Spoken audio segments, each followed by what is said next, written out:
Sup nerds, here's my Agumon deck profile. Starting off with our Tama, we are running 4 Coromon from BT15. Your turn once per turn. When a card is moved from your opponent's security stack, draw 1. And we are running 1 BT5 Coromon. When attacking once per turn, if the Digimon has Greymon or Omnimon in its name, draw 1. So we're maxing out on this one for a couple of reasons. One, probably over half the time when you attack, it's not going to be with a Greymon card, so this guy won't even trigger. But also this helps play around the Mirage matchup a little bit more, because by the time you are drawing a card off this, their Mirage is most likely dead from one of your effects. All right, and we are playing 4 Agumon from BT12.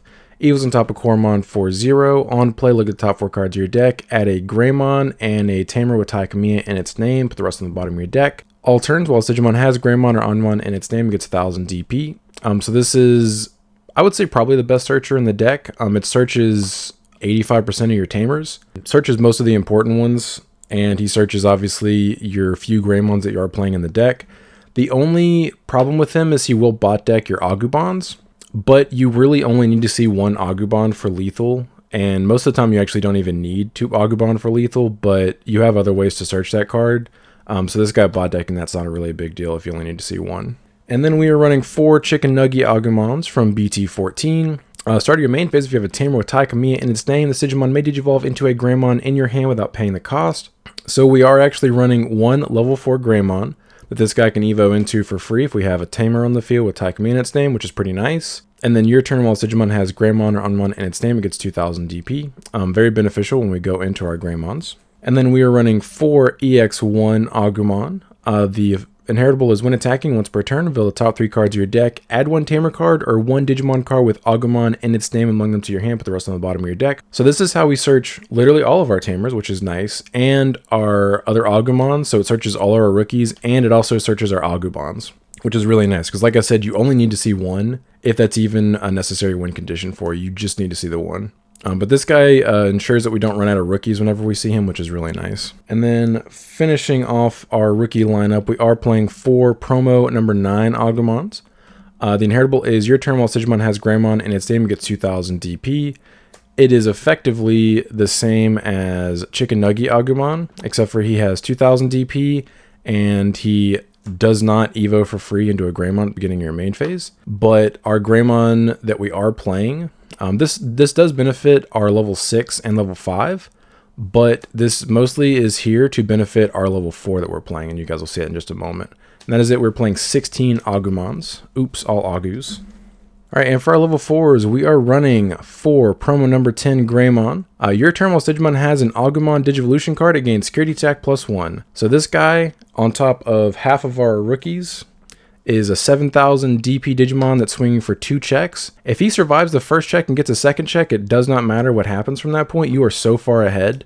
And if you see multiple of these guys in one game early, and they both get 2 checks in, like, your opponent loses. Like, it's really hard to come back from that. Evoing into this guy for free off Chicken Nugget Agu is really cool. And then 7000 for 2 checks. Get to draw a card, really nice.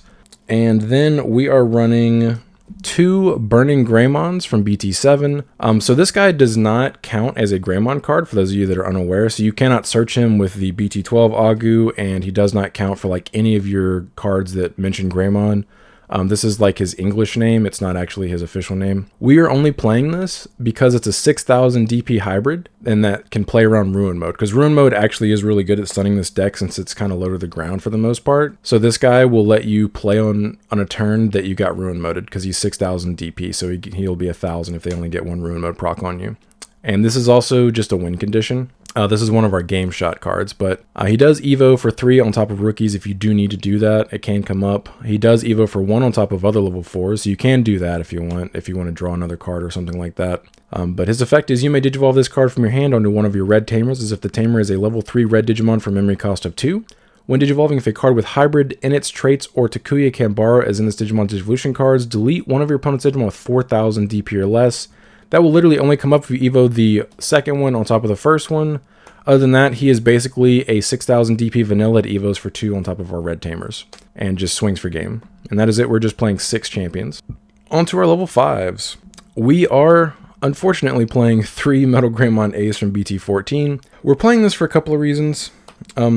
Mostly just to have a level 5 but it also can come up where you have swung with this guy and he's sitting on your field suspended. Your opponent thinks they can swing over it with something, because he is going to be 5,000 DP unless he's on top of your BT12 Agu on their turn. And they can try to swing into it, and you can blast Evo and blow something up and potentially make them crash or just die if their guy was smaller than 8k, or 9k if you have the BT12 Agu. So that is nice. And he's a 4-cost, basically removal option for 6,000 DP Digimon. But the primary reason why we're playing him is so we have a level 5. We are playing level 6s in this deck, and if your opponent plays around that level 6 Evo condition, it really sucks because it means your level 6s are just dead in your hand like the whole game. So having a level 5 to go into to then ramp into your level 6 is really helpful for those matchups when your opponent's smart enough to play around it. But he evos for 3 on top of our reds. He does hard play for 4, like I said, which is really nice. I mean, if you just hard play this guy to pop something and like give your opponent like 1 or 2 memory, that feels really good. He does have hand counter blast evo, like I mentioned, because he is an ace, obviously.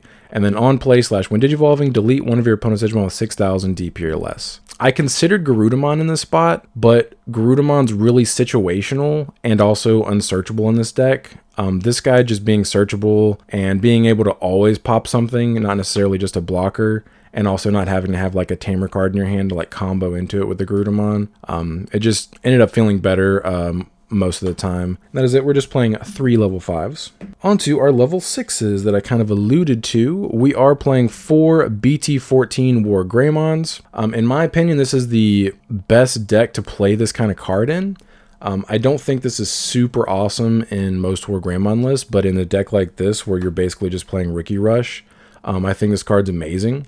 He evos for 4 on top of your level 5s. While you have a Tamer with Taikami in its name and your opponent has a Digimon with 10,000 DP or more, one of your Agumon may digivolve into this card in your hand for the Digivolution cost of 4, ignoring its Digivolution requirements. That is really nice because you can promote a rookie, and if your opponent has 10,000 DP or bigger, you can just go boom and then swing. Well, I'll read the rest of his effect, but you can go boom, and then we'll get to his effect. When digivolving this, Digimon gains raid for the turn, then it may attack. It's really weird that they didn't just give it the keyword blitz. I'm not sure, I still don't understand why, but it effectively has blitz without having blitz. I don't know why. When attacking, if you have a tamer, which if you warped into this guy, you obviously have a tamer in play, and the spoilers, we're playing a bunch, so like this is always going to proc. When attacking, if you have a tamer, this Digimon gains security attack +1 and piercing for the turn. So you swing raid into their dude if it's unsuspended, or just swing through it if it's not, and then pierce for 2 checks, which is really strong. This is basically like a removal option. And like, if your opponent plays into this, like you out whatever they just went into, and then they have to deal with this, or they just risk you getting 2 more checks on the next turn. So like, puts a lot of pressure on them when they play into this. And like I said, when they play around it, it's really annoying because we are maxing out this card because it's really good. So that's why we're playing 3 level 5s, is so we can actually evo up into it if our opponent's smart enough to play around this this warp evo condition. And that is it. We were just playing 4 level 6s. On to our level 7s. Obviously, we are playing 3 Agumon Bond of Bravery from BT6. Evos for 3 on top of your level 6. So there's a situations where you can warp into this guy for 4, or just like evo up into him for 4, or if he's like already on the field or whatever.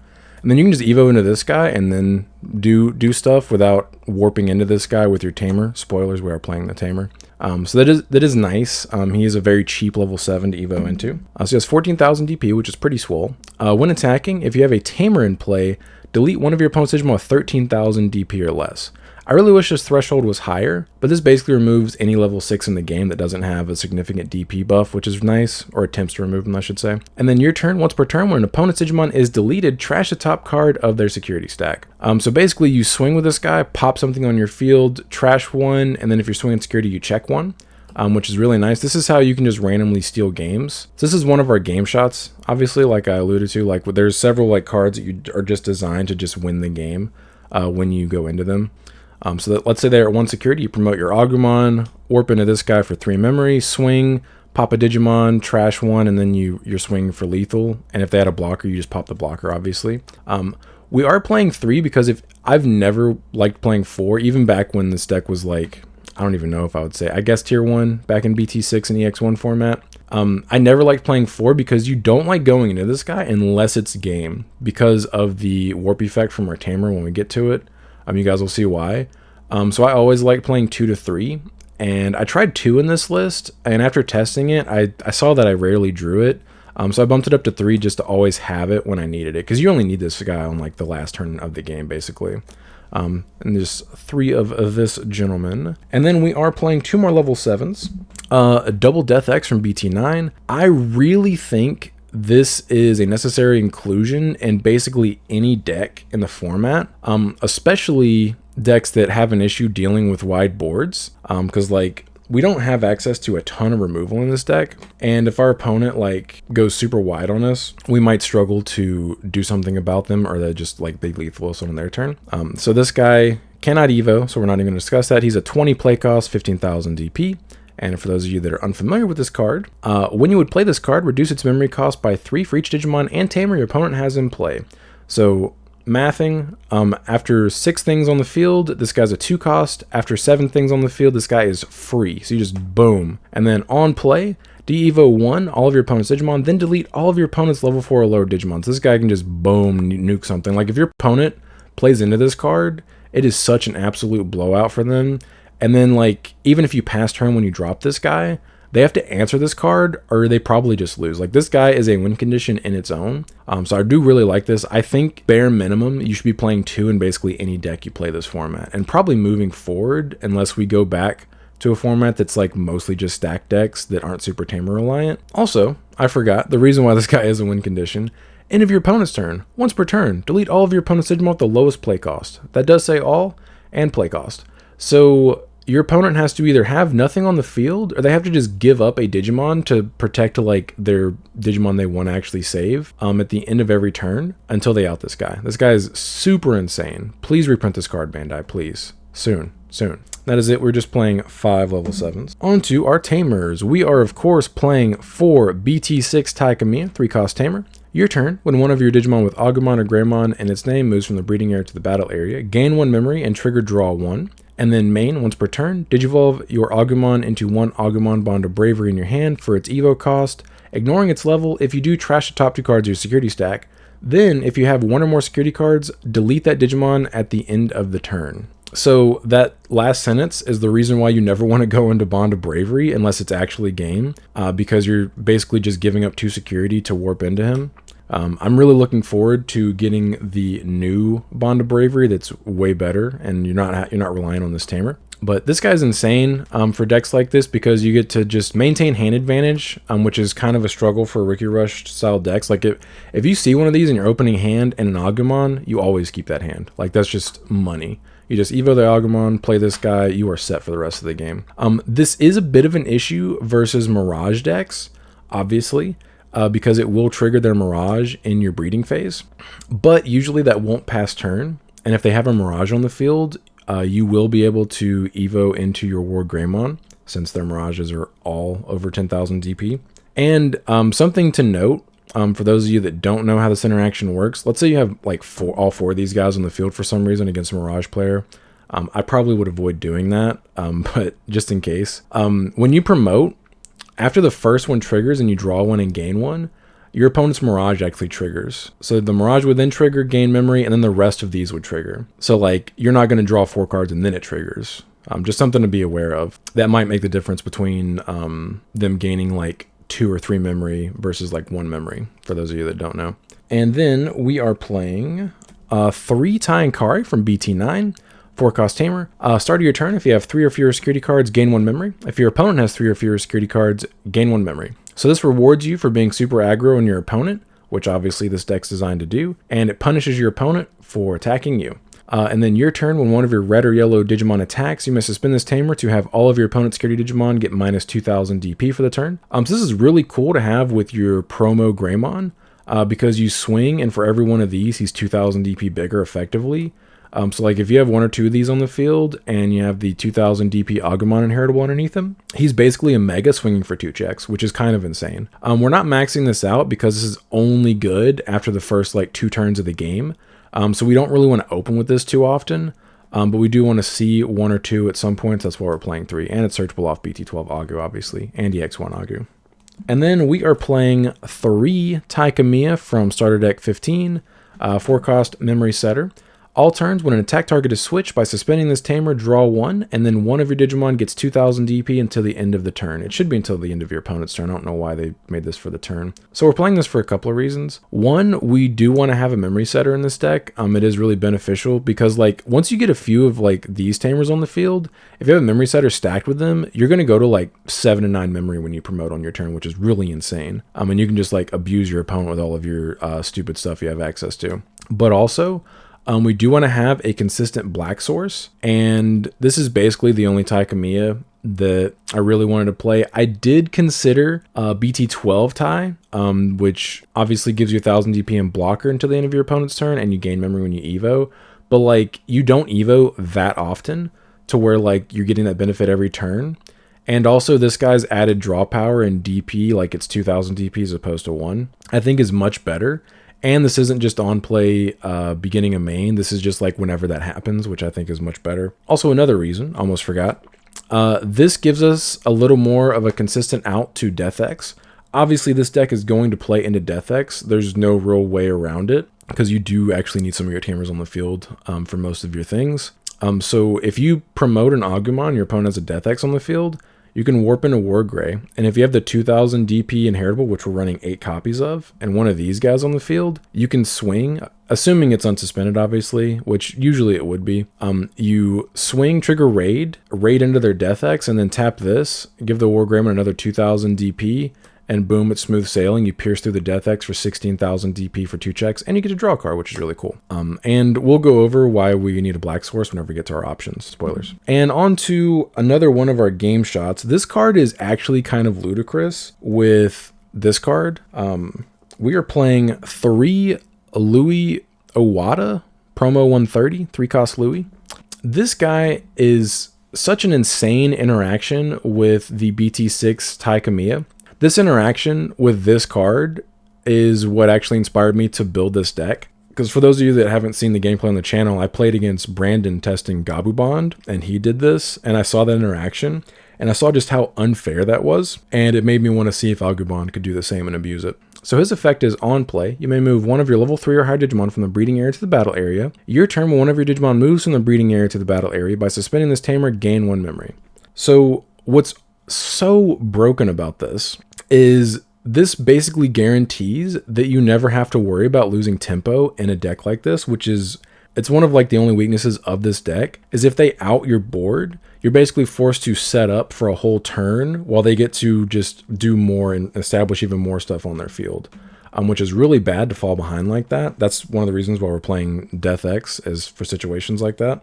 But what this guy lets you do is you hatch, evo into an Agumon, and then you just play this guy, promote your Agumon, and he himself gains memory back, so he immediately is only a 2 memory, effectively. And for every one of these guys you have in play, you get another memory and a draw. So, like, you could potentially, mid to late game, when you activate this guy, you actually net gain memory, which is really disgusting. Like, if you have another one of him out, like, any combination of 3 of the Taikamiyas and Louis on the field that you have, when you play a Louis, you will net gain a memory off that. And you'll net gain even more if you have more on the field. We are only playing 3 because you really don't want to have this in your opening hand, because he's only really good and beneficial when you're trying to do a comeback play against your opponent that just cleared your board. And also, this is a game shot. Like, if your opponent doesn't deal with your board and you manage to swing for game after hatching again on your next turn, you clear their security, then you just play this guy out, promote, and swing for game.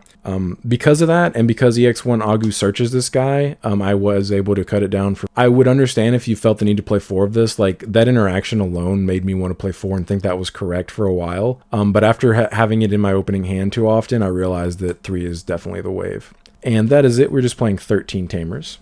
On to our options, and this is why we want to have a consistent black source. So for those of you that weren't keeping track, we are playing 9 black sources in the deck, and this guy is searchable off of this guy, and this guy you can just evo in your raising area. And that is deliberate. We do want to have black sources because our only option in the deck is black. This originally was Dark Gaia Force, but after a suggestion from Ben and some testing, I realized that this definitely is better, especially for this deck.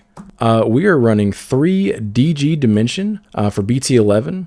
So this is an 8 cost black option. When you would use this cost, if you have a black Tamer in play, you reduce it by 1, which is really cool. So if you have your Taikamiya in play, it's just a 7 cost option. Math. Main, de-evo 1, 3 of your opponent's Digimon. Then delete 3 of your opponent's Digimon with play cost 6 or less. Securities activate the main effect. This card is absolutely disgusting versus like a Nume board, a Rapidmon armor board, a Magnamon armor board.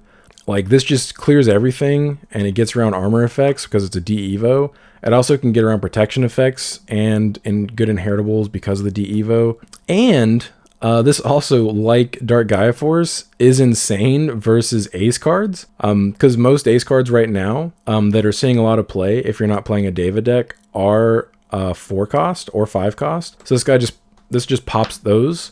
It does unfortunately whiff on level 7 aces, but if they're evoed on top of something, you just de-evo the ace, and then you're getting memory off that. But this card is really, really disgusting, and definitely something you should consider if you have access to the color black to be able to play it in this meta. But yeah, I did not, once I tested this, after putting it in, like, this is just disgusting. I loved seeing this card every time I drew it. And that is it. We're just playing 3 options. But that is it for the list. I will be posting IRL gameplay sometime in the near future, and once those matches go live, they will be in the pinned comment below. But if you guys have any questions, anything I didn't address, feel free to leave them down in the comments. But I appreciate you guys stopping by. Don't forget to like and subscribe if you enjoy this kind of content. Want to come back for more. But until next time, see ya.